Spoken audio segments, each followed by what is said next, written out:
Boa noite, pessoal.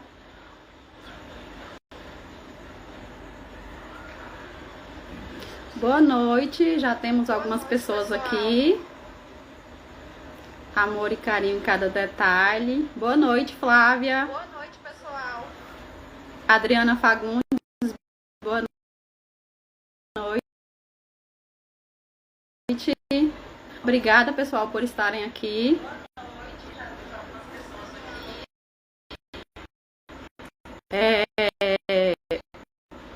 Compartilhe aí a live com outras pessoas. Vai mandando aí. Entra? Eu não vi se ela já entrou.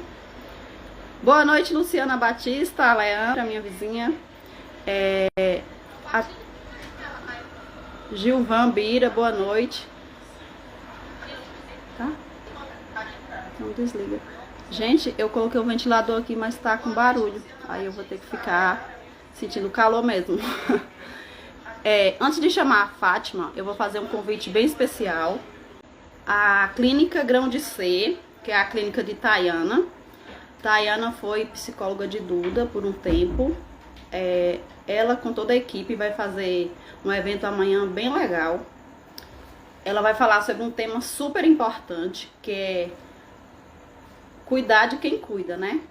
Então, assim, eu vejo muitas mães falando sobre como elas se sentem vulnerável e precisa de cuidado. Então, eu quero convidar todos vocês, desde já. Fátima já está aqui. Fátima é uma das psicólogas lá da clínica de Tayana. Aí vai ser amanhã, às 17 horas, lá no Espaço Grão de C. Vai ser um momento bem legal, uma roda de conversa, a gente vai trocar experiências. A equipe de lá é muito boa. Duda já foi paciente de Tayana e agora é de Fátima. E o pessoal aqui de Macaúbas, peço que vocês façam a inscrição. Eu coloquei o link lá no Instagram. Já temos um bom número de pessoas. Eu vou fazer o convite aqui para Fátima, nossa convidada de hoje. Pessoal aqui de Macaúbas. O tema de hoje é: qual é o papel do psicólogo no diagnóstico e intervenção do TEA? Vou fazer o convite aqui para Fátima.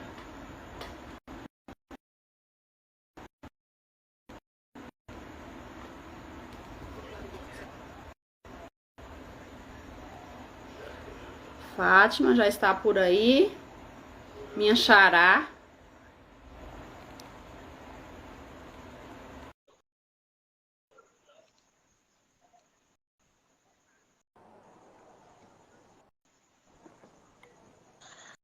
Boa noite, Fátima. Olá, Fátima. Boa noite. Sim, minha xará. Tudo bem? Tudo bem? E aí? Boa noite a todos. Boa noite a todos. Exatamente. Na rádio, falava Fátima Oliveira, Fátima Magalhães, ou Fátima psicóloga, ou Fátima mãe. Aqui também vamos falar sobre isso. Vamos focar nisso. Fátima psicóloga, Fátima mãe. Aqui também vamos falar sobre isso. Lá na rádio a gente ficou muito nessa divisão. Fátima, gente, gostaria que você se apresentasse com sua descrição. O áudio tá bom, pessoal? Tudo ok aí? Dá um ok aí, pessoal. A imagem tá boa, o áudio, que na semana passada minha internet estava péssima. Espero que hoje eu tenha mais sorte.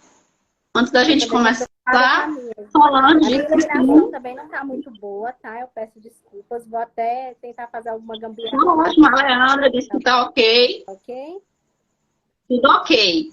Então, vamos começar. Boa noite, Fátima, novamente. Boa noite, Fátima. Se abre pra gente. Certinho. Faça a descrição. Tá ok. Boa noite, pessoal. Boa noite a todos que nos acompanham. Primeiramente, gostaria de agradecer Fátima pelo convite, para novamente estarmos falando juntas sobre essa temática tão importante, necessária, e como o autismo, e que traz né? Grandes desafios, tanto para a pessoa que é acometida com autismo, para a família e também para nós terapeutas, né? O autismo como um todo é bastante desafiador, até porque ele se apresenta de diversas maneiras, em diversos níveis. Então, assim, é bastante desafiador para a gente também. Então, assim, muito obrigada pelo convite e parabéns, tá? Pela sua Obrigada eu por você ter aceito. pela sua garra. Então, assim, me apresentando, meu nome é Fátima Oliveira, sou psicóloga, formada, bacharel, né, formada pela Universidade Estadual do Sudoeste da Bahia, a UESB. Sou da segunda turma de psicologia, com muito orgulho. Também, recentemente, sou neuropsicóloga, tá? Especialista pela FASU Unigrade, que é a Universidade do Sudoeste, e também tenho capacitação em psicologia educacional, com ênfase em educação inclusiva. Tá? Então, assim, durante toda a minha graduação, a área da educação e da educação inclusiva estiveram presentes. Sempre que eu podia, eu tentava fazer algum trabalho dentro de alguma escola e tudo mais. E hoje eu tenho a felicidade de trabalhar com o que eu gosto, né? E, claro, afunilando cada vez mais conhecimento. Atualmente sou psicóloga clínica e educacional, faço trabalho clínico atendendo no Grão de C, aqui em Macaúbas, e também faço trabalho psicoterapêutico de avaliação também na Sorriclin, de Boquira, e também faço o trabalho de psicologia voltada para a área da educação, prestando serviços à prefeitura lá no CAESPEN, que é o Centro de Atendimento Educacional Especializado. Então é isso. Ok, Fátima. Imagino que todos aqui na live me conheçam, né? Mas vou me apresentar também. Meu nome é Fátima Magalhães, eu sou mãe de Maria Eduarda, uma menina de 8 anos, autista. Eu sou negra, porém na minha certidão tá parda, então me considero parda. Eu tenho cabelos pretos cacheados, estou usando uma blusa azul, com o símbolo do autismo, porém não dá para aparecer muito. E no fundo é uma parede branca. Pronto. Desculpa, eu não fiz minha autodescrição. Vou te fazer, então, minha autodescrição. Né? Sou uma mulher, me enxergo, me considero mulher também. Né? Me considero parda, negra, né? Tenho cabelo, estou com cabelo liso, na verdade, preto. Atrás de mim tem uma parede meio amarelada. E hoje visto também uma camisa azul. Ótimo, Fátima. Vamos para a pergunta, que o tempo passa tão rápido aqui. Na outra live, o Instagram derrubou, a gente teve que pegar mais meia hora depois, né? Mas vamos tentar seguir o roteiro aqui e fazer dentro de 1 hora, né? Certo, vamos lá. Mas não temos pressa não, Fátima. Fique à vontade, viu? Então, eu vou lá para a primeira pergunta. Qual o significado da sigla TEA? Então, TEA é uma sigla que a gente utiliza para designar também o autismo, que significa transtorno do espectro autista. Então, assim, é uma sigla mais completinha. Então, como a gente pode compreender o TEA de forma individualizada? Transtorno, que significa o conjunto de sinais e sintomas do funcionamento diferenciado do cérebro da pessoa autista, tá? Do espectro, que significa que os sinais e sintomas do autismo, ele vai se apresentar, né, nas diferentes pessoas em níveis diferentes e de formas diferenciadas, né? Apesar da gente ter critérios diagnósticos bem estabelecidos para se designar o TEA, mas eles vão se apresentar de maneiras diferentes nas pessoas autistas. Por isso que a gente diz que não existe um autista único, né? Existem autistas diferentes e a gente também pode considerar aqui autismos, né? E autismo é designando mesmo o transtorno, né? Autismo, que é aquela pessoa voltada para si, né? Que auto em grego quer dizer, autos em grego quer dizer voltado para si, por isso que autismo significa autismo. Certo. Você tocou nesse assunto, é verdade. Agora estão usando o termo autismos, né? Por ser tão diverso. Por ser tão diverso. Interessante o que você falou. Agora vamos para a segunda pergunta, que é o tema da nossa live. Qual o papel do psicólogo no diagnóstico e intervenção do TEA?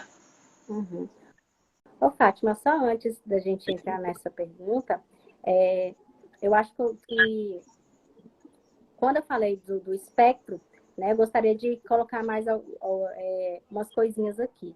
Por exemplo, por que a gente chama de espectro? Porque o autismo ele é dividido em níveis. Né? Então, assim, vai desde o nível 1 de suporte para o nível 2 de suporte e nível 3 de suporte. Então, essa palavra espectro, ela também quer designar isso. Né? Então, assim, os níveis, eles são divididos de acordo com a necessidade de ajuda que essa pessoa precisa no seu dia a dia. Então, a palavra espectro quer dizer que essa pessoa está dentro de um desses 3 níveis, tá? Mas só para a primeira pergunta ficar mais completa, mais redondinha, tá? Correto.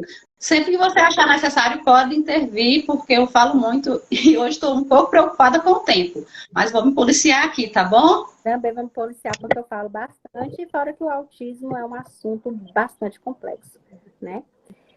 Falando sobre... Muito amplo também, né? Isso.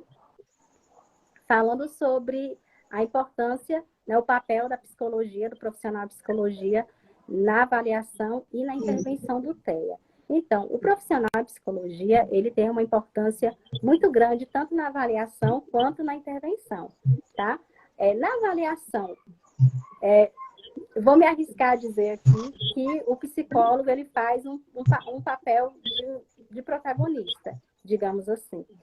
Não estou aqui desconsiderando as outras áreas, jamais, já que o diagnóstico do TEA, ele é feito a partir da ajuda de muitos profissionais, né? É um diagnóstico multiprofissional. Mas por que eu digo que o psicólogo, o neuropsicólogo, ele tem um papel maior aí de protagonista? Porque somente o psicólogo, o neuropsicólogo, tem instrumentos, né, testes que são padronizados e validados para se identificar realmente o autismo.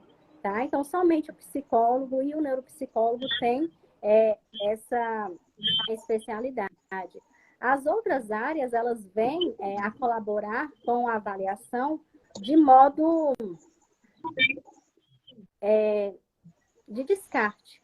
Né? Então, assim, vamos lá descartar uma possível deficiência auditiva, vamos descartar uma possível deficiência, algum outro transtorno neurológico. Então, as outras áreas, elas vêm colaborar com o descarte de outros transtornos, outras síndromes que podem ter no autismo. Né? E o psicólogo, ele traz esses instrumentos, né, os testes psicológicos, a avaliação psicológica mais padronizada para a gente identificar o autismo em si. Tá? Também na avaliação tem a importância de fazer, geralmente é o psicólogo que vai construir um relatório mais bem detalhado, fazer o mapeamento das habilidades que estão em déficit pelo transtorno e também fazer o encaminhamento para as outras terapias. E já na intervenção, o psicólogo ele vem junto com as outras áreas nas terapias, tanto para ajudar, colaborar com a pessoa que tem autismo, no desenvolvimento das suas habilidades que estão prejudicadas pelo diagnóstico, né? Acompanhar a família e também a escola nesse processo também do tratamento do autismo, certo? Ô, Fátima, desculpa te interromper, espero que você já tenha fechado. Uma pessoa pediu para você voltar a explicar sobre o nível. Porque essa questão do nível, né, Fátima? Antes era dividido entre nível, entre graus, na verdade, né? Graus leve, moderado e severo. E depois veio para nível de suporte. Aí, como eu te interrompi, eu acho que a pessoa não compreendeu bem. Você poderia voltar e falar novamente sobre o nível de suporte? Posso sim. Com certeza. Inclusive, eu vou pedir sua ajuda para as perguntas que irem aparecendo, porque, assim, gente, a psicóloga que usa 17 graus de miopia. Então, assim, eu não estou enxergando nada que você está escrevendo aí, apesar de ter o suporte da lente. Passa rápido também, né? Passa muito rápido. Então, É verdade. ao suporte, aos níveis de suporte, sim. Até pouquíssimo tempo atrás, gente, o autismo, sim, era dividido entre graus. E ainda se fala em graus, porque a gente está em processo nós estamos em processo de mudança dessas nomenclaturas. Inclusive, os nossos manuais diagnósticos, né, que são manuais que os profissionais da área da saúde utilizam para fazer os diagnósticos, que é o DSM-5, o antigo DSM-5. Agora, esse ano, a gente está tendo o DSM-5-TR, que é uma visão, que é revisado, e também temos o CID, antigamente 10, agora o 11. Então, assim, muitas, porque assim, o autismo, ele está em constantes estudos, né? Então, assim, cada dia mais surge estudos novos e tudo mais. Então, assim, essas nomenclaturas, elas vêm sendo mudadas. Os níveis foram uma dessas mudanças, tá? Antigamente a gente pensava em graus de autismo e hoje a gente pensa em níveis de autismo. Antigamente era grau leve, grau moderado e grau severo. Mas quando a gente pensa em grave, né, em graus, a gente vai pensar em gravidade de sintomas. Então, assim, a gente vê que o autismo, ele é fluido, digamos assim. Se apresenta de diversas formas e nas diferentes pessoas, né? Então, assim, hoje se entende que essa divisão é feita em níveis. Por quê? Por conta da necessidade de ajuda que essa pessoa vai precisar durante o seu dia a dia, tá? Então, assim, não se entende mais pela gravidade do sintoma e sim pela necessidade de ajuda que ela vai precisar. Porque, assim, ela pode apresentar uma gravidade muito grande em algumas coisas, mas, por exemplo, ela não vai precisar de muita ajuda no seu dia a dia. Ela pode ser uma autista não verbal, tá? Mas ter uma grande facilidade de se comunicar por gestos, de entender seus próprios sentimentos, então, de ter uma autonomia para tomar banho, para almoçar, para jantar e tudo mais. Então, no dia a dia, ela não vai precisar de tanto suporte assim, claro, mas aí na parte da comunicação verbal. Mas na comunicação verbal dela, ela está muito bem, talvez essa pessoa ela interaja também bem, claro que da forma dela, e claro, precisando de terapias também, mas o nível de suporte dela aí não vai ser considerado um nível 3, por exemplo, pode ser considerado um nível 2, tá? Para quem perguntou, ficou claro? Creio que sim, creio que sim.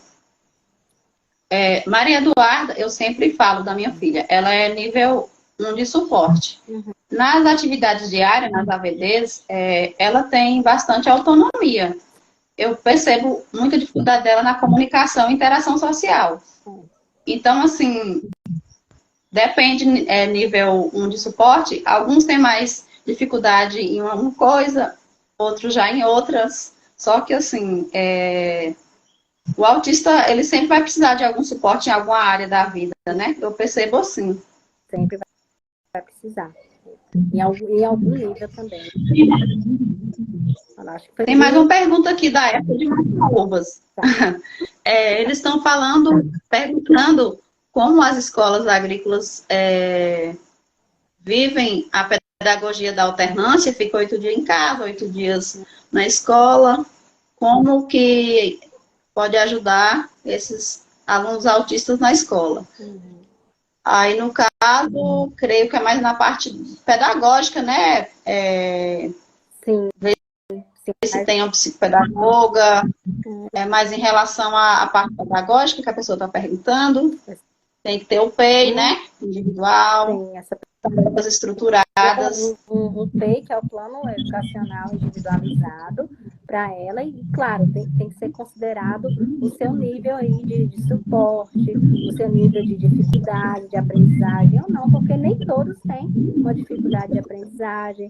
Qual profissional ela vai precisar, se precisar, né? Porque nem todos precisam de um profissional ali, seja um cuidador, seja um auxiliar, seja um assistente terapêutico. Então, assim, isso é avaliado de cada caso, né?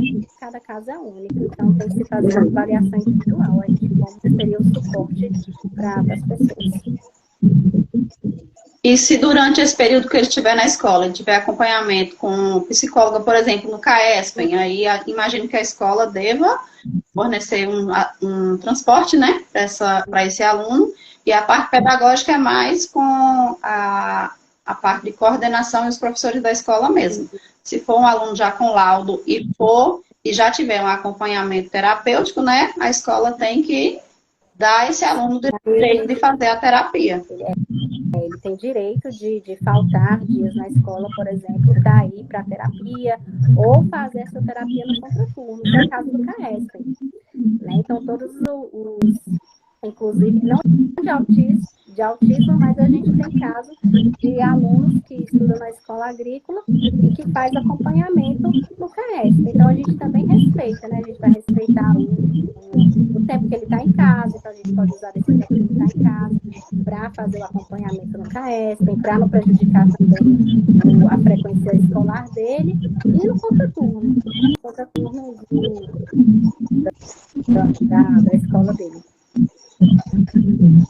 Então, EFA de Macaúbas, espero que tenha respondido, e esse aluno tem todos os direitos que qualquer aluno tem de outra escola regular, né? E a escola tem que respeitar tudo isso. Espero que tenha respondido. Vou partir para a terceira pergunta. Quais são os principais sintomas ou sinais do autismo? São vários sinais e sintomas, né? Então, assim, eu procurei trazer os principais, né, sinais e sintomas, aqueles que a gente pode perceber desde os primeiros meses de vida, tá? Então, assim, de forma geral, quais são os critérios diagnósticos para se enquadrar o autismo? Dificuldade na interação social, na interação social, na comunicação, tanto verbal quanto não verbal, e também no comportamento, que vai desde comportamentos repetitivos a comportamentos estereotipados. Então, assim, de forma mais esmiuçada, como as famílias podem perceber, né, desde os primeiros meses de vida, alguns sinais de alerta. Por exemplo, na interação social. Uma principal dificuldade é de não conseguir fazer contato visual ou não sustentar esse olhar nos olhos, né? A criança ela pode até não olhar, ela pode até olhar nos olhos, mas ela não sustenta esse olhar. Então, isso pode ser percebido já nos primeiros meses de vida, né? A mãe amamentando, essa criança. Oi? Durante a amamentação, a mãe pode ficar atenta ao seu olhar, né? Ficar atenta, ou numa brincadeirinha ali, né? Então, se essa criança ela responde com o olhar, outro sinal de alerta é a falta de reciprocidade, né, nas expressões. Então, pode ser observado também no brincar, né? Quando você pega uma criança, mesmo que pequenininha, faz uma brincadeira, sorri para ela, ela sorri de volta para você. Então, se isso for frequente, isso pode ser um sinal de alerta para o autismo, né? Então, a criança que tem autismo, ela apresenta dificuldade de expressar suas emoções, de imitar emoções dos outros, de entender suas emoções também. Então, é importante a gente observar isso.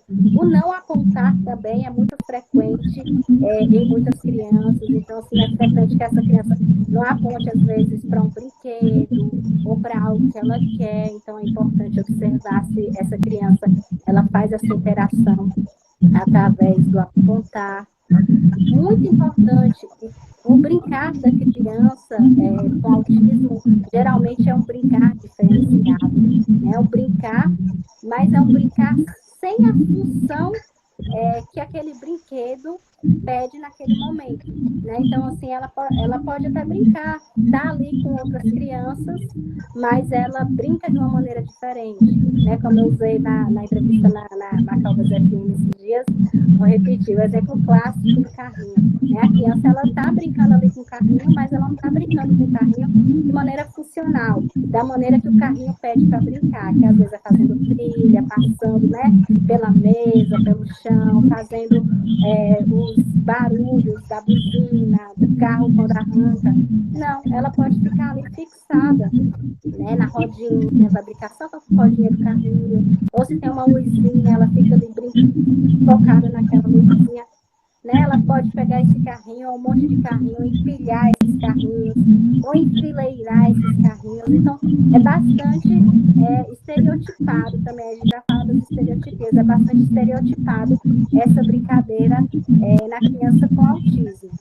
Muito importante, a criança, ela responde logo quando você chama pelo nome dela, ela se reconhece pelo nome, tá? Então, assim, no autismo é muito comum que as crianças, elas não respondam, né, com o olhar, né, faça esse movimento de chamar Joãozinho, e ele olha, faz o movimento corporal e diga oi, né? Então, assim, ou até muitos fazem, mas é de uma maneira lenta, não é naquele tempo, tem que chamar 3, 4 vezes para ele entender que está sendo chamado e que ele precisa responder de alguma forma, né? Então, assim, é muito comum. Dificuldade, né, com barulhos, é muito comum, às vezes a criança, né, tapar os ouvidos, incômodo com barulhos, com ruídos muito altos, tá? Na dificuldade de comunicação. Quando a gente fala dessa dificuldade de comunicação, a gente vai pensar que a dificuldade tanto na verbal, né, na fala, quanto na não verbal, que é por gestos, né, como a gente se comunica com gestos ou não. Então, assim, essa criança, como a gente pode identificar isso? Desde os primeiros meses com atraso de fala. Então, é muito comum que as crianças com autismo apresentem um atraso de fala, tá? Ou o contrário, que falem muito cedo, né? Tem muitas contradições no autismo, né, Fátima? Que falem muito cedo e depois haja uma regressão nessa fala, né? Geralmente com uns 2 anos de idade. Então, assim, é muito comum que as crianças, elas não tenham atraso de fala, ou tem atraso de fala, ou não tem esse atraso. Oi? Estou falando rápido? Deixa eu te interromper aqui, porque tem um comentário interessante de uma mãe, que é Figueiredo Jô. Ela está falando aqui, na verdade, as contribuições dela têm a ver com a nossa próxima pergunta já. Ela está falando que acredita que dá para perceber os sinais logo nos primeiros 8 meses. E ela diz que é mãe atípica e percebe essas diferenças com menos de 1 ano. E a nossa próxima pergunta, Jô, é sobre isso. Mas aí já a Kátia está falando da fala, né? Aí eu vou já fazer outra pergunta e você continua no tema. Tá. Como é feita a avaliação e a partir de que idade pode ser feita essa avaliação? Porque se fala muito sobre o diagnóstico precoce, né? E como a mãe está falando aqui sobre essa questão de idade, aí a partir de que idade dá para perceber esses primeiros sinais? Quando se pode já ter uma intervenção? Tá. Por exemplo, a partir dos 6 meses, a gente já consegue identificar alguns sinais de sintoma do autismo. O olhar mesmo, a partir dos 6 meses, quando a criança já consegue olhar, né, direitinho, que tem a sua volta, então se ela não tem essa reciprocidade, tá? A fala, a gente vai pensar no desenvolvimento da fala mesmo, não estou nem comentando balbucio aqui, que é aquela interaçãozinha, aquela que o pessoal chama de gralha, né? Tá gralhando, né? Mas que o balbucio, mas assim, com 9 meses, a gente espera que essa criança esteja falando mais de 2 palavras, né? De frases, assim, bola, azul, frase. Aliás, com mais de 2 anos, mas assim, a criança, ela precisa dar suas primeiras palavras a partir dos 9 meses de idade, tá? Aí passou de 9 meses, 1 ano, a criança não fala nada, tá? 18 meses é considerado importante procurar avaliação para essa criança, tá? Então, assim, considerando os atrasos que ela tem. É claro que não é só um atraso de fala que vai configurar o autismo. Não, ela precisa ter outros atrasos também, no desenvolvimento, na interação social, na comunicação, no seu comportamento. Então, assim, até os 18 meses, a partir dos 18 meses, tá? Passou disso, a gente já considera um diagnóstico tardio. Né? Então, assim, até hoje em dia é comum ver alguns profissionais dizerem, vamos esperar mais um pouco, espera fazer 2 anos, espera fazer 3 anos. Já é diagnóstico tardio para o autismo, tá? Porque os sinais e sintomas já estão aí. E é preciso intervir o quanto antes, tá? Fátima, no cartão de vacina tem os marcos, né, do desenvolvimento que os pais podem dar uma olhadinha e ficar de olho. Sempre eu falo sobre isso. Igual você falou aí, né, sobre a fala. Até 9 meses, essa criança já está fazendo o quê? Sim, no cartão de vacina, né, tem lá os marcos, que a gente chama de marcos do desenvolvimento. Que são marcos de desenvolvimento? São idades esperadas para que essa criança comece a desenvolver certas habilidades. Fala, interação social, fraude, tá? Então, assim, pelo cartão de vacina, né, essa família ela pode acompanhar. Meu filho, ele tem 9 meses, ele não fala ainda, né? Meu outro filho começou a falar com 7. Será que ele está no desenvolvimento esperado para a idade dele ou não? Pode olhar lá no cartão de vacina, tá? E levar isso para o pediatra e conversarem sobre essas questões de atraso, tá? E como é feita a avaliação? Tá. Dentro da psicologia, a avaliação, aliás, de modo geral, né, a avaliação no autismo ela é feita de maneira multiprofissional. Né? O que isso significa? Que o autismo ele não é diagnosticado por um só profissional. A gente precisa de uma rede de profissionais para fazer isso, já que o autismo ele vai trazer dificuldades em áreas distintas do neurodesenvolvimento dessa criança. Né? Então, assim, o psicólogo ele vai entrar com a avaliação funcional dessas habilidades e desenvolvimento dessa criança.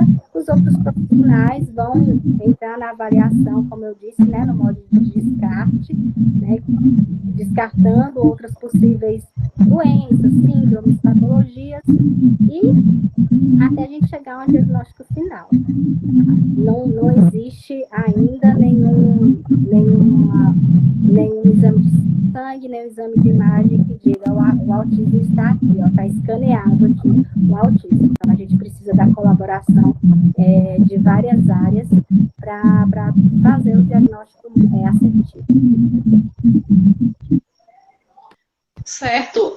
Algumas famílias ficam até preocupadas quando os neurologistas, psiquiatra infantil, pede BERA e exames de imagem, né? E o BERA também é um exame que eles pedem. Só que o diagnóstico de autismo é clínico, né? Depende de uma série de fatores. Sim, clínica observacional, né? A gente vai observar o comportamento daquela criança, os sintomas que ela apresenta, através de testes psicológicos que se configuram, na grande maioria das vezes, em entrevistas com os familiares, observação também no contexto escolar, relatório escolar, eu peço bastante relatório escolar, algo que eu peço também nas minhas avaliações, vídeo dessa criança brincando sozinha, brincando com outras pessoas, no ambiente escolar, né? Então é muito importante na avaliação a gente observar não só dentro do contexto clínico, mas também observar dentro do contexto familiar, dentro do contexto escolar, porque quem tem autismo vai apresentar os sintomas em todos os lugares que ela for. Né? Então, se ela apresentar, ela não fala, mas ela só não fala na escola, em casa, em outros lugares ela fala, ela não tem autismo. Né? Então, assim, a gente precisa fazer esse mapeamento do comportamento e das dificuldades que as crianças têm.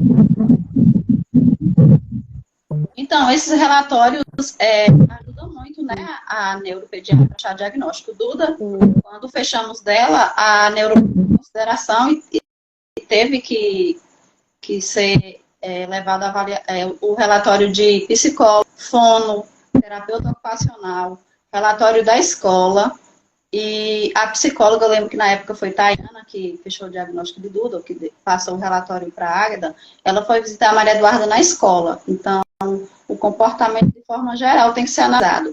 E essa questão de vídeos é muito importante, porque alguns profissionais, infelizmente, não levam muito em consideração o que a mãe fala.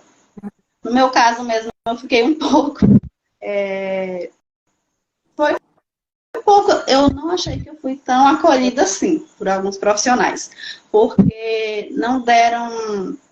Na época eu não fiz vídeo, mas eu quero falar para os pais isso, que façam vídeos, porque eles têm que validar também algo que a mãe diz. Eu percebia que tinha algo fora da curva, mas os profissionais discordaram de mim. Então, assim, é bom que a mãe faça vídeos, né? Que é uma prova, é um comportamento da criança. E outra coisa, não sei se vai... de tranquilidade para ela, né? Ela tá bem, porque muitas vezes, né, o comportamento na clínica às vezes muda um pouquinho. É um lugar diferente para aquela criança, com uma pessoa diferente, né? Então, assim, quando a gente pede um vídeo, a gente está considerando aquela criança no lugar que ela se sente bem, que ela se sente acolhida, que ela vai apresentar realmente os comportamentos do dia a dia dela, né? Então, para constatar também o que os pais estão falando, para a gente conseguir entender melhor. Isso. E, Fátima, as pessoas estão comentando aqui que o seu áudio está com um pouco de ruído. Melhorou, gente? É porque... E aí, pessoal, melhorou o áudio? Interferência. Deve ser porque ele está aqui no notebook. Deixa eu só... Só melhorou? Um minuto aí. Melhorou, gente?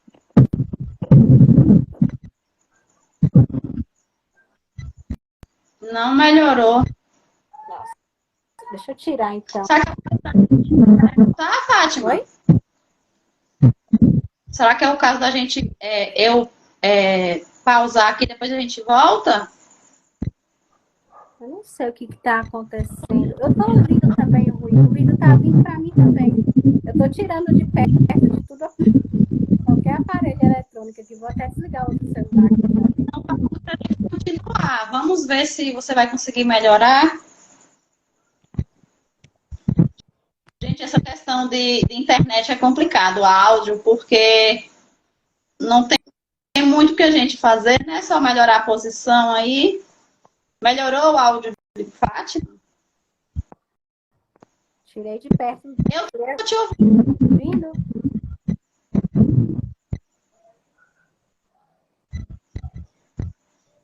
Tá baixo, mas tá dando para ouvir? Melhorou um pouco?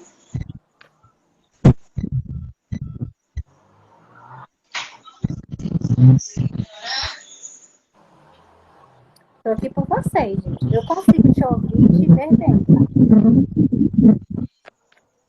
Melhorou, pessoal? Problemas técnicos acontecem ao vivo. Normal. Continua ruim, tá baixo. Ué, não entendi, gente. Será que seria bom, então, a gente... Tá falando pra gente continuar. Vamos dar sequência. Aí, se piorar, a gente para e retorna. Tem gente que tá dizendo que tá Miriam disse... bom, tá ouvindo bem. tô ouvindo alguma coisa voltando também. Agora eu não sei de onde tá vindo isso. Deixa eu tentar mexer no meu aqui também, porque o áudio do meu celular também não é muito bom, não.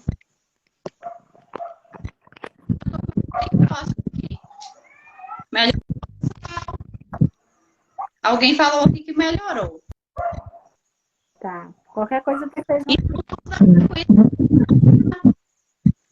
Acho que melhorou. Vamos dar sequência. Nós estávamos falando sobre avaliação, como é feita. E agora eu gostaria que você falasse como é feito o tratamento terapêutico. certo. O tratamento terapêutico, também estou ouvindo, é alguma coisa. Eu acho que minha voz está voltando. Eu acho que está indo e está voltando, porque está voltando para mim também. Será que é a internet? Não sei, nunca aconteceu comigo. Internet. Tá. A intervenção no autismo, né, ela é feita, assim como a avaliação, de forma multiprofissional. Então, não só um profissional vai fazer a terapia com uma pessoa autista, tá? Ela é feita de maneira multidisciplinar. Então, assim, na hora da avaliação, é muito importante que o profissional faça um mapeamento, né, de tudo aquilo, de todas as habilidades que estão em déficit naquela criança, tá? E também suas potencialidades, é óbvio que deve ter também no relatório, para que os profissionais das outras áreas trabalhem no estímulo dessas habilidades. Então, assim, nem todos os autistas vão precisar de todas as terapias possíveis, né? Mas, assim, estão dentro dessa intervenção. Terapia com psicólogo, terapia com fonoaudiólogo, terapia com terapeuta ocupacional, que infelizmente a gente não tem essa área, profissional dessa área aqui na nossa cidade, nem na parte pública e nem na parte privada, a gente não tem ainda. Quando se precisa, né, quando essa pessoa apresenta uma dificuldade de aprendizagem, né, o psicopedagogo e também nutricionista, se necessário. Quando necessário, nutricionista, psiconutricionista. Então, assim, é importante. Essa intervenção ela tem que ser individualizada para ver quais terapias e quais áreas profissionais as pessoas necessitam. Fátima, o áudio é ruim. Alguma coisa onde cabe o áudio. Responde aí, melhorou o áudio? Tem algum ruído próximo onde cabe o áudio?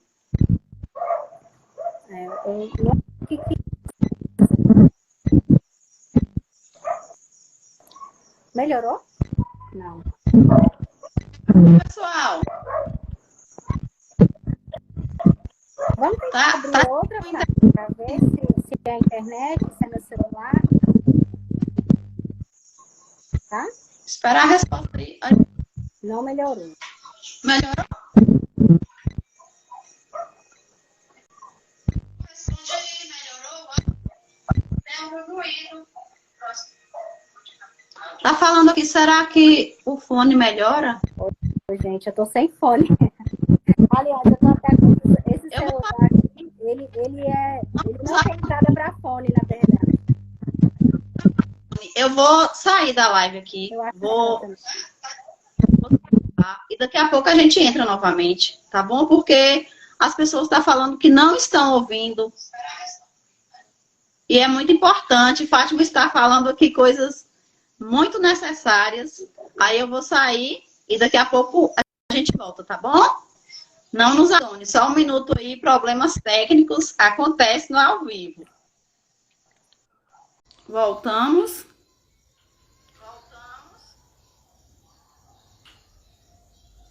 Viviane já entrou. Quem mais? Não nos abandone, volte aí. Tem muita coisa ainda pra gente conversar. Fernanda. Fernanda é uma mãe aqui de Macaubas que eu aprendo muito com ela. Esses dias ela estava fazendo uma brincadeira com a filha dela bem interessante. Amor e carinho em cada detalhe está aqui também. Aí eu já vou... Fátima já entrou? Daqui a pouco nossa convidada volta. Pronto, vamos continuar aqui nosso bate-papo. Mandar o convite aqui para Fátima.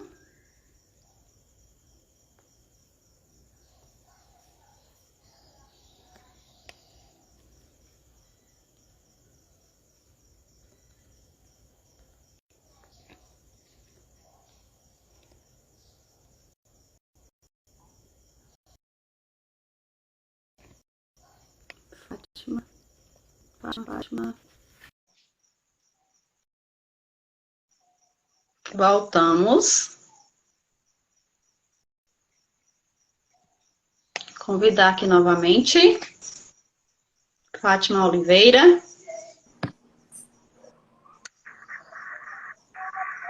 Voltamos. Voltando. Melhorou? Até mudou. Melhorou o áudio, gente?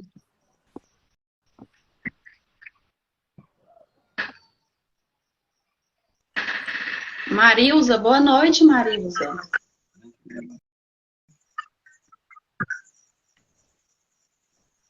Fátima. Oi, tô por aqui, gente.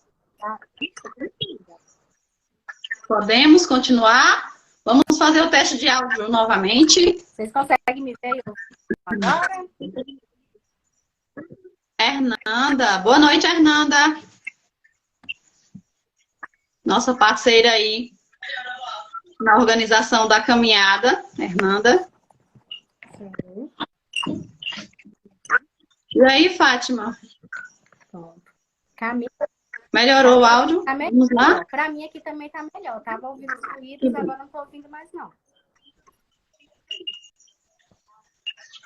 Então, vamos dar sequência. Vamos fazer o teste.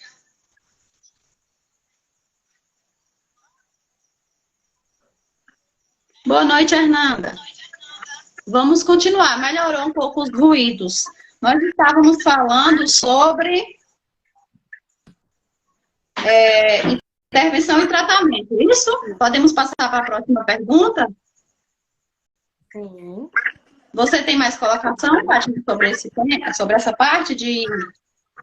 Não, acredito que não. Acho que compilei mesmo. Acho que ficou bem explicadinho, né? Assim como a avaliação, a intervenção ela é feita de maneira multiprofissional, tá? E é importante que seja feita um mapeamento bem feito de todas as habilidades que estão em déficit nessa criança para que ela receba as intervenções de acordo com o seu caso, né? Não são todos que vão precisar dos mesmos profissionais, das mesmas terapias. Correto. Melhorou o áudio, viu, Fátima? Agora vamos para mais uma pergunta. Homens e mulheres têm as mesmas chances de nascerem autistas? Então, não. As pesquisas mostram hoje para a gente que homens e mulheres, a prevalência entre homens e mulheres é bem diferente. Então, assim, vê-se que tem muito mais meninos com autismo do que meninas, tá? Então, assim, a última estimativa feita foi que a cada 4 pessoas com autismo, 3 sejam meninos e uma seja menina, tá? Não é à toa que a cor que simboliza o autismo é a cor azul, né? Mas, assim, é importante a gente dizer também que o diagnóstico... Já vi. Oi? Não, estou falando sobre... muitas pessoas usam o termo anjo azul, conta, né, que é a prevalência do sexo masculino. Só que é importante a gente dizer também que o diagnóstico em meninas, ele é subdiagnosticado, né? Então, assim, tá evidente que, sim, tem mais meninos com autismo, né? E e com a hipótese de sim, pode ser algo genético, né, que nos meninos ele se manifesta em um maior nível, mas o autismo em meninas, ele se apresenta de uma forma diferenciada, né? Acredita-se que a menina, ela mascara melhor sinais e sintomas de autismo, né? Então, assim, significa que tem muitas meninas que não foram diagnosticadas com autismo ou foram diagnosticadas outros transtornos e estão sendo tratadas de outras formas. Então, assim, é importante a família ter um olhar diferenciado, o profissional também tem um olhar mais sensível para o diagnóstico em meninas. Então, tem essa hipótese de que as meninas elas têm um alto funcionamento melhor que os meninos, né? E também pelas questões sociais, o que se espera de um menino, o que se espera de uma menina, né? A brincadeira, o menino desde cedo ele é estimulado a brincadeiras mais corporais, mais grupais, é um futebol, é um pega-pega, não que as meninas não sejam, mas assim, a menina ela é mais estimulada a brincadeiras de ficar sozinha mesmo, de brincar com poucas pessoas, né? Brincar de casinha, brincar de boneca, a capacidade de fantasiar, a capacidade imaginativa e de imitação nas mulheres também é um pouquinho maior que nos meninos. Então, isso pode confundir, né? Um diagnóstico positivo. Outra hipótese, né, é que por ter mais meninos, os testes que temos hoje, eles são, claro, eles vão ser validados numa população maior de adultos que são meninos, né? Então, assim, hoje a gente tem já a necessidade de termos instrumentos validados, diferenciados para as meninas, e também profissionais, inclusive, né, até falei, estava falando esses dias com vocês, e que hoje já tem curso de profissionais que são especializados em fazer autismo, ou fazer autismo, dar diagnóstico de autismo em meninas, tá? Então a gente tem tudo isso aí, tem mais meninos? Tem, mas tem muitas outras coisas que a gente precisa ver e estudar para ver o que está acontecendo aí no diagnóstico das meninas. Ô, Fátima, eu não sei se isso está em estatísticas, em pesquisa, mas eu ouvi muito mães comentando que descobriram o autismo dela depois que foram mães, depois do filho.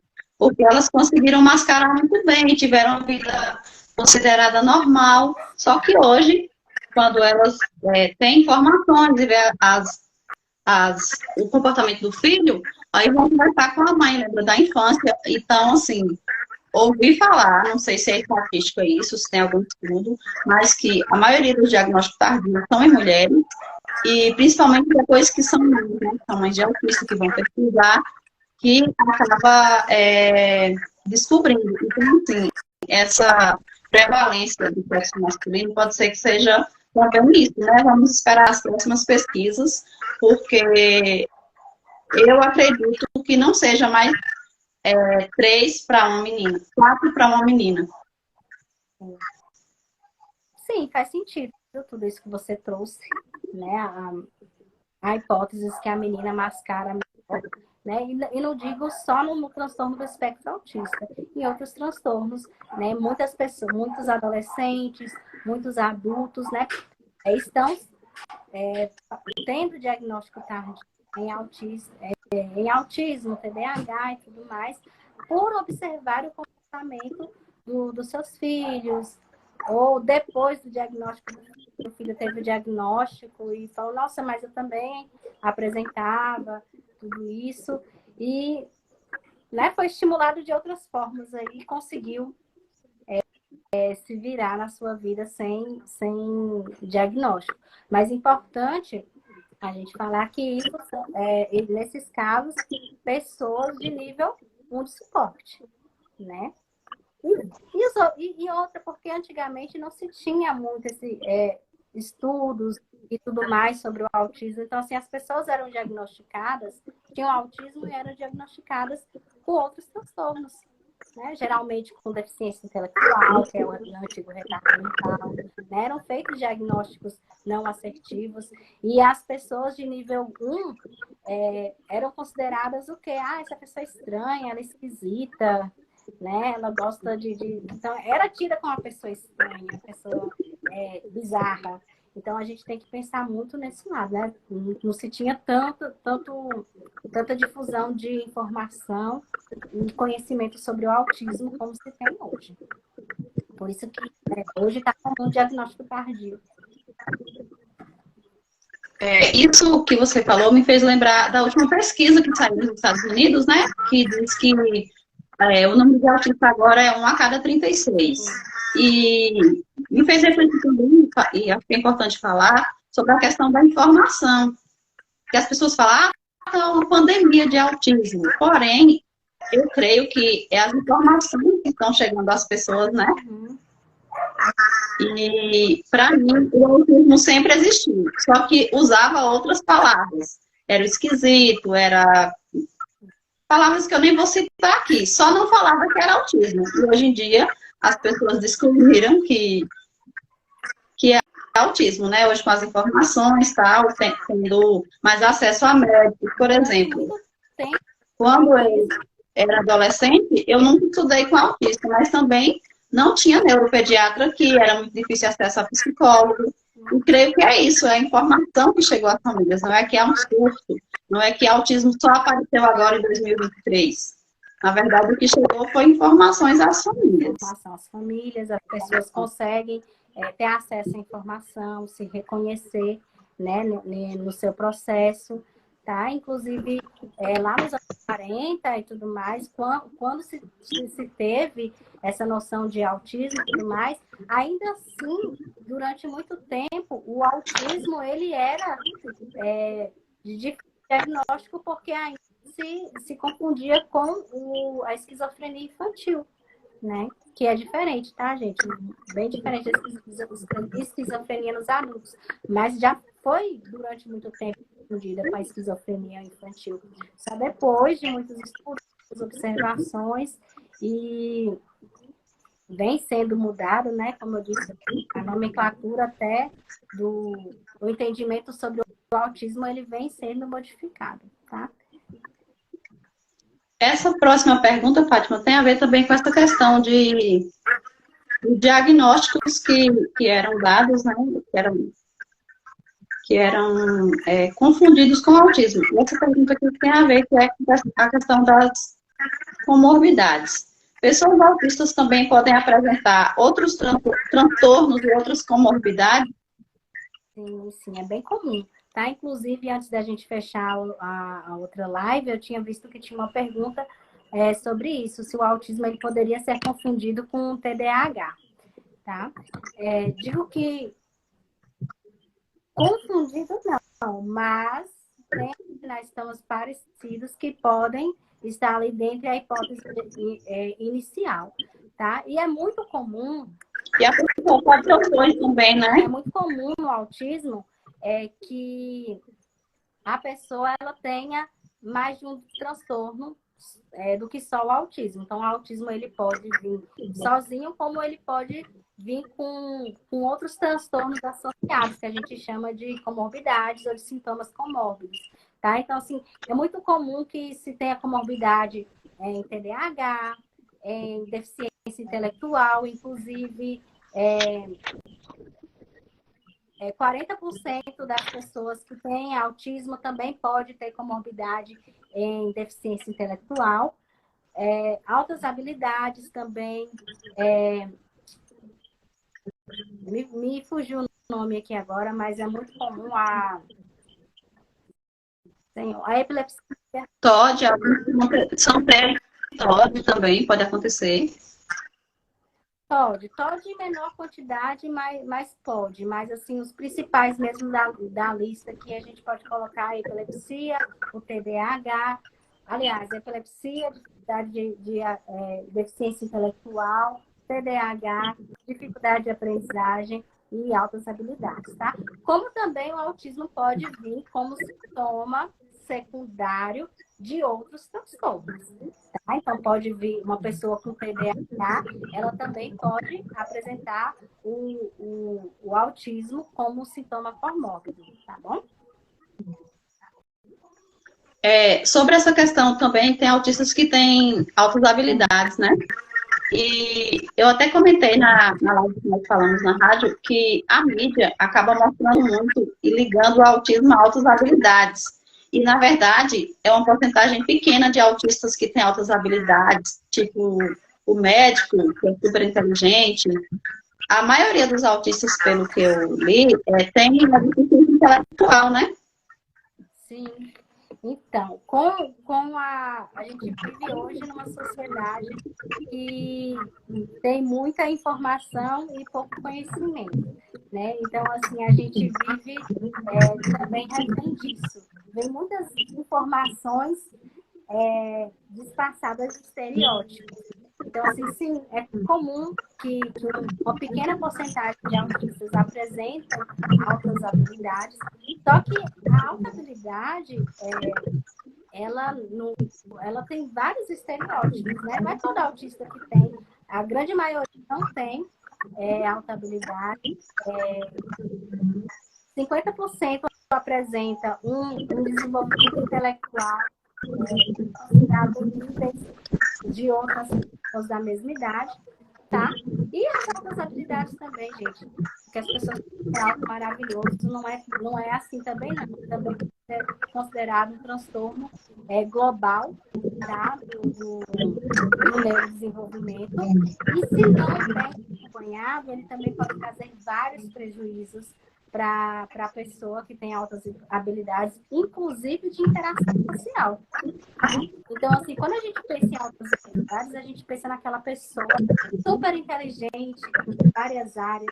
Não, alta habilidade geralmente em uma área, em duas áreas, nas outras áreas a pessoa tem desenvolvimento igual ou até abaixo do que as outras pessoas. Tá? Então, assim, a alta habilidade tem glamour. Gente, a palavra não tá saindo. Tem muito glamour, mas não é bem assim. Se não acompanhado, se ele não bem estimulado na escola, em casa, ela pode trazer prejuízos também para a pessoa que tem, porque até dificuldade de aprendizagem. Tá? Inclusive, pessoas que têm altas habilidades também, ele tem direito ao PEI, né, que é o projeto individualizado, e também tem que ter acompanhamento terapêutico, não é esse glamour todo. E tem muitas pessoas que me perguntam se Duda é super inteligente. Não, gente, ela é considerada, ela tem um nível de inteligência correto para a idade dela, né, o mesmo que os colegas, só que ela precisa de suporte. O nível dela de aprendizagem é igual, porém, ela precisa de suporte. Então, assim, a mídia mostra muito esse glamour de que autistas são super inteligentes, são gênios, só que não é verdade. Podemos passar para a próxima pergunta. Você está me ouvindo bem, pessoal? Tá bom o áudio? A família também deveria fazer terapia? Gente, Duda bateu a porta aqui, viu? Esse barulho foi Duda que bateu aqui e acabou de sair. Tranquila, Fátima. Então, a família, ela pode fazer terapia, ela deve indicar a terapia para a família, mas assim, não pelo transtorno em si. Não é porque eu tenho um familiar que tem autismo que eu vou precisar fazer terapia. Não, a terapia no auxílio de forma eu estou lidando com esse diagnóstico, né? Pelos desafios do autismo, pelo meu entendimento, sabe? Então, por isso, não pelo diagnóstico, não é uma condição de meu filho tem autismo, eu preciso, não, mas pela forma como eu estou lidando com esse diagnóstico, os desafios que o autismo apresenta, se eu não estou dando conta de lidar disso sem ajuda, a terapia ela é uma ferramenta muito importante no processo de autoconhecimento e tudo tudo mais. Tá? Também é muito importante, é indicado também no pós-diagnóstico. Então, assim, o diagnóstico do autismo, ele é um diagnóstico bastante sofrido. Para algumas pessoas, mais, para outras pessoas, menos, né? Mas tem famílias que o processo de aceitação desse diagnóstico se assemelha ao processo de luto. É como se fosse um luto para aquela pessoa. Não um luto, claro, porque pela morte daquela criança, pela morte de uma pessoa querida, mas pela morte das expectativas criadas em cima do filho que a mãe, que os pais idealizaram, né? Talvez, expectativa, idealizou um filho. E é natural, né? É isso, né? É natural quando esse filho está no mundo aqui, no plano das ideias, imaginar como é que é essa criança, como é que é esse rostinho, como a gente vai interagir, o que eu vou brincar, né? Onde eu vou levar para o futebol, vou levar para não sei para onde. Então, é um choque, né? Então, assim, tem muito que se assemelha ao processo de uma pessoa enlutada. Muita gente fica triste, aí fica com raiva, aí vem a negação. Então, a psicoterapia, ela pode ajudar essa pessoa a passar por esses processos de uma forma mais leve, até aceitar, a aceitação do diagnóstico, e também porque ela faz parte da terapia, ela precisa estar bem para cuidar da Fátima. Né? E a partir daí, Ô, Fátima, criar outras expectativas. o áudio tá ruim, Fátima. Estão falando aqui que o áudio tá ruim. Pessoal, a gente só falta uma pergunta aqui para terminar o nosso roteiro aqui. Certo. Eu não sei o que está acontecendo, gente. Tá tudo ok aqui, eu tô ouvindo vocês. Alguma interferência no seu áudio. Eu não sei o que é. Aí eu vou fazer uma pergunta e depois a gente já vai se despedir. Tá bom? Que eu acho super importante essa pergunta aqui, que eu já ouvi muitas pessoas fazerem, né? Se o autismo não é doença, não tem cura, por que fazer terapias? Por que fazer tratamento?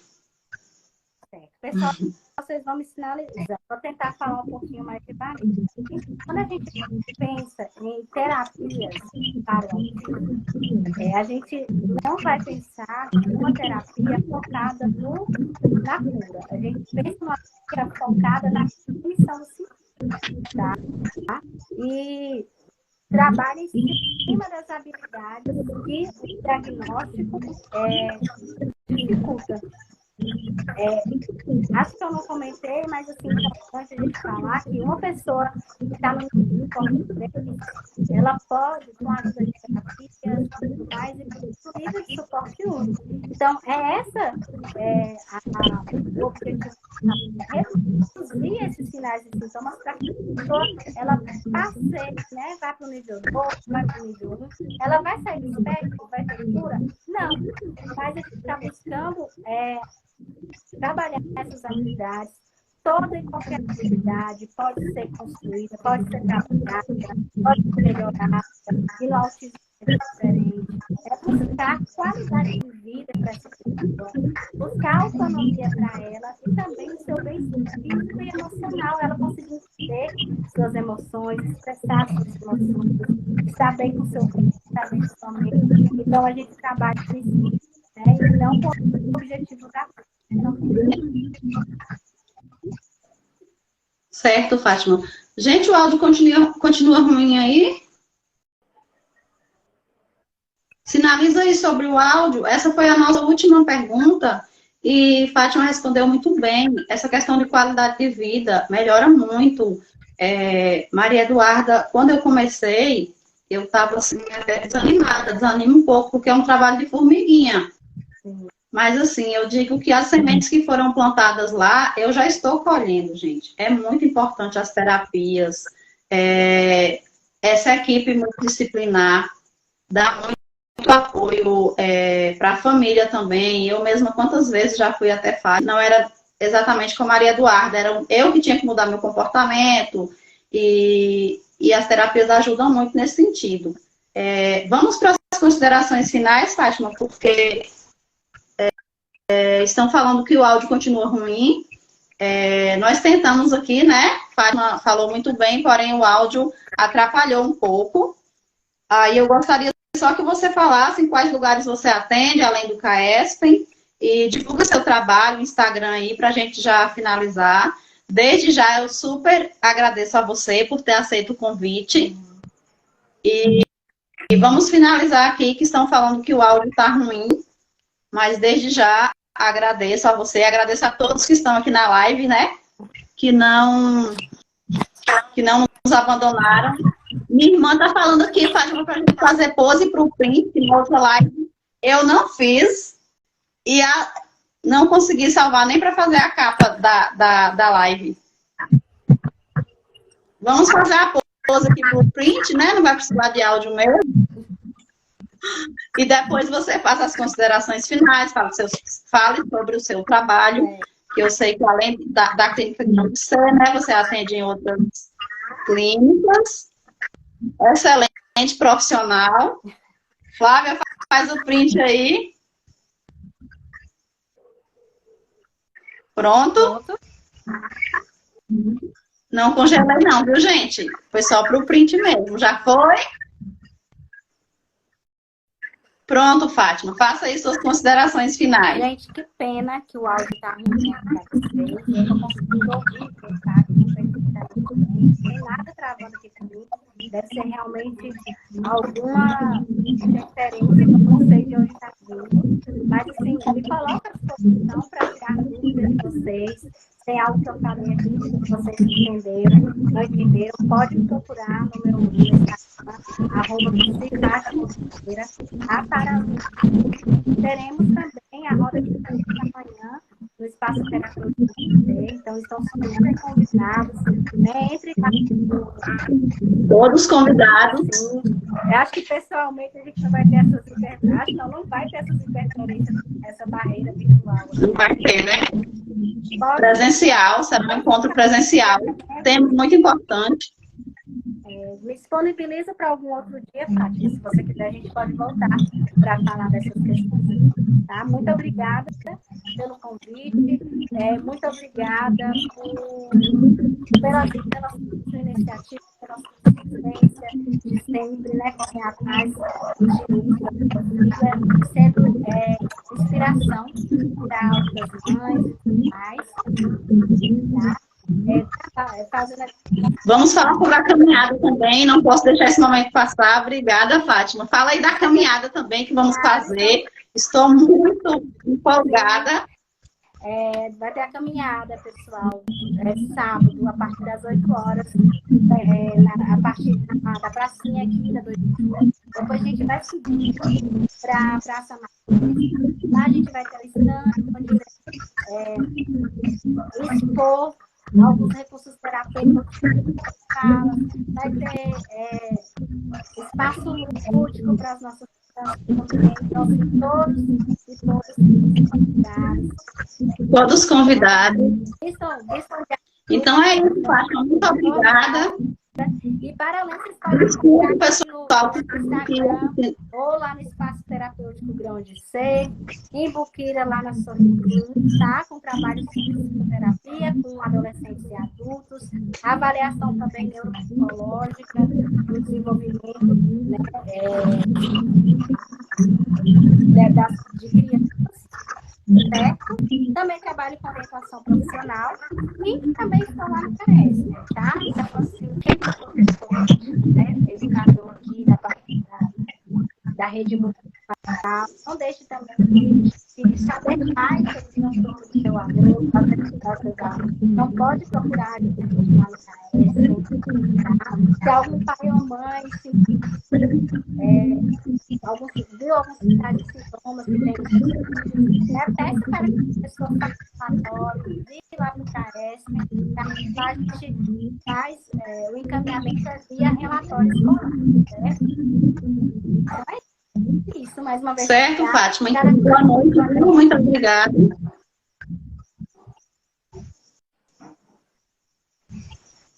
Boa noite, muito obrigada.